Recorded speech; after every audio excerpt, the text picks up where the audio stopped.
Hello again and welcome back to another one. And today we have a couple of topics to cover, from one that takes us to Eminem's latest single, TOBEY. And the debate is still on, even after Royce da 5'9" cleared it up that Eminem wasn't dissing or taking shots at JayZ. And we got to hear from rappers and hip-hop media personalities on this that sparked even more debates, and we'll expand on this in a bit. Today we also have more on Kendrick Lamar versus Drake after the Not Like Us video dropped. And boy, while Not Like Us has already set the 24-hour record on this platform for hip-hop videos in 2024, surpassing Houdini's 24-hour record, hip-hop fans, rappers, and media personalities have been active duking it out on social media as the debate is on about if Not Like Us is getting corny and dragged, and we'll expand on this in a moment. And today we also have more that has come from Rick Ross and his crew getting a beatdown in Canada. And Rick Ross recently shared his side of the story, and we got to hear from media personalities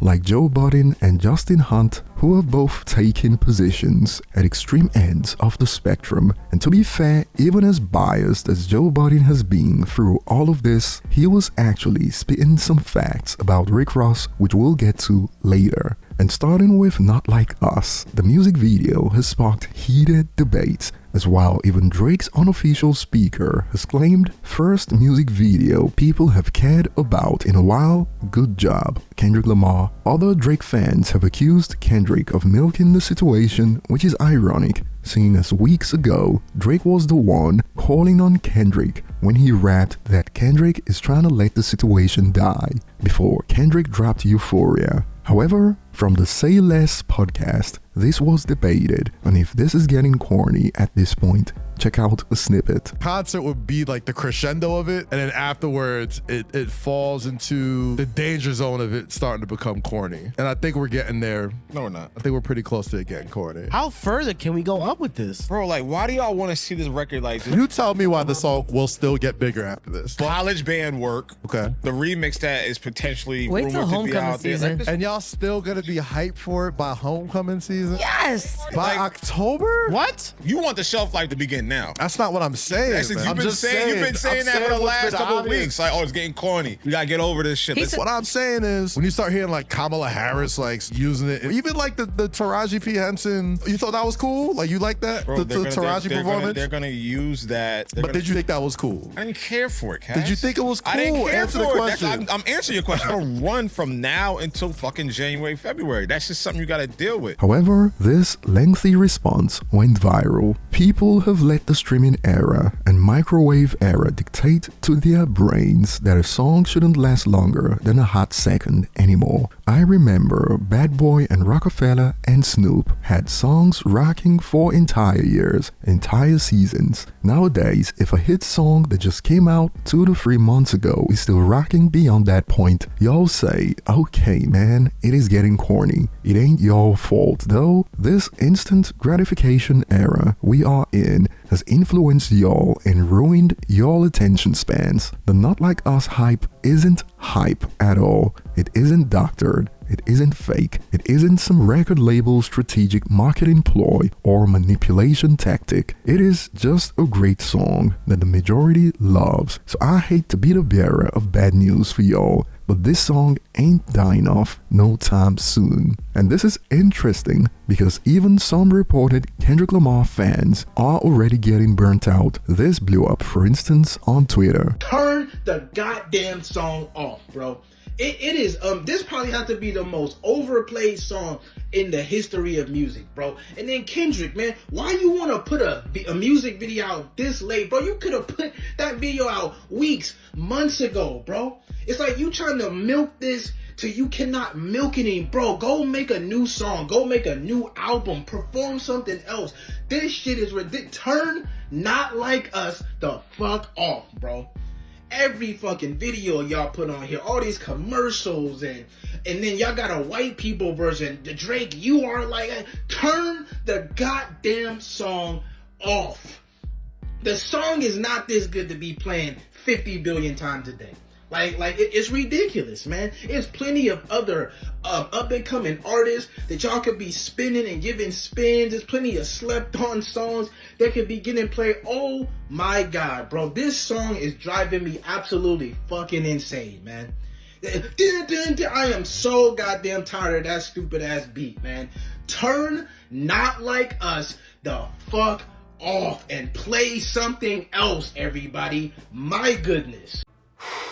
So is this a symptom of the microwave generation of music? I don't know for sure. However, another bone of contention is the fact that Kendrick Lamar's family is featured in the video that sparked split reactions, and rapper Mickey Factz reacted with, "What I love about this, Kendrick has always been private. He doesn't need to parade his life on social media to validate claims. I mean, isn't the song humble about that?" He is letting the music video rebuttal the claims of abuse, and those in Kendrick's corner agree. This picture is the nail in the coffin, by the way. Drake really had nothing on Kendrick whatsoever. LOL. But those in Drake's corner don't believe this changes anything when it comes to the DV allegations this blew up, for instance. So if Cassie came out with a video two-stepping to P. Diddy, that means he never beat her, and they kept hammering this point home. With all that's being alleged, she could have at least smiled or looked happy. We can tell this came with a check, laughing emoji. And some even took it further. If anyone you know is a victim of DV, please call our hotline. But staying on topic, seeing as Drake's been getting a beatdown, some people believe that Drake fans should direct this energy at Drake. The only person Drake fans should be mad at is Drake.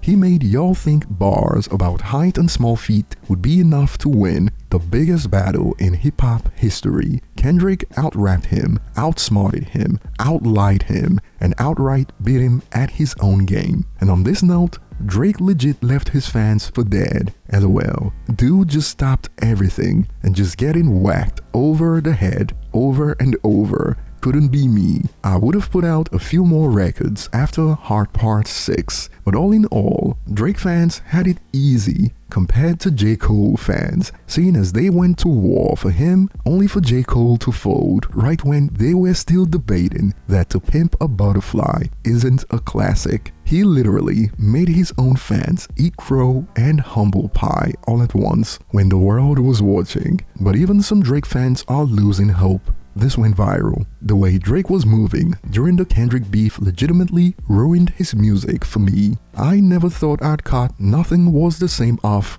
that fast. And boy, regardless of where you stand, you know this is something. Knowing that Drake can't do the same with his baby mama and child makes it more hilarious. Laughing emojis. And moving on to Eminem's latest single, Toby, some are still convinced that he was sending shots at JayZ even after Royce cleared it up. And from Stevie Knight, for instance, if JayZ claps back at Eminem, 2024 would be the best year of hip-hop, period. Hov would never. He ain't about that life. And when it was brought up that Royce already cleared it up, others hit back with, Royce doesn't write lyrics for Eminem, so his interpretation doesn't count. Also, Royce will never admit to Eminem dissing anyone, so as not to escalate things. Eminem expects the listeners to decipher the lyrics. Eminem was clearly going at the top 4, and that includes JayZ. And rapper Mickey Factz is in shock that people believe Eminem was firing shots at JayZ. He took to Twitter, people saying Eminem's shot at JayZ are high. Eminem has been saying artists' names for over 2 decades. Why on God's green earth would he send a subliminal shot at JayZ? It was more about the list created than the potential artists people have over him.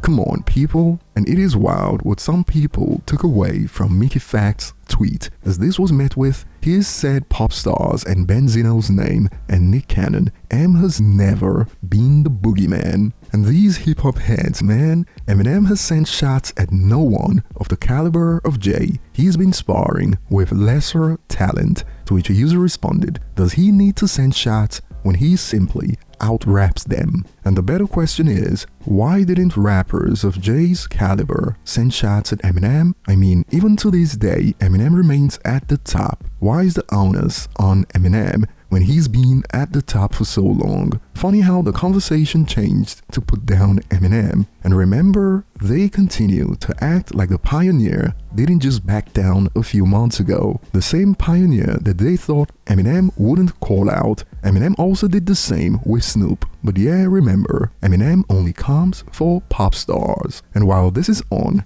Eminem's upcoming album The Death of Slim Shady continues to chart on global Apple Music albums chart, and it remains at number 15 worldwide. An Exhibit reacted to the album trailer on IG with this: "The saga continues. The Death of Slim Shady. This is gonna be fire," at Eminem. Now this has got some wondering if he is featured on the album. And moving on to the next point, Rick Ross took to IG to share his side of the story after his team got beat up in Canada. Hey man, I'm thinking about the event that happened over there.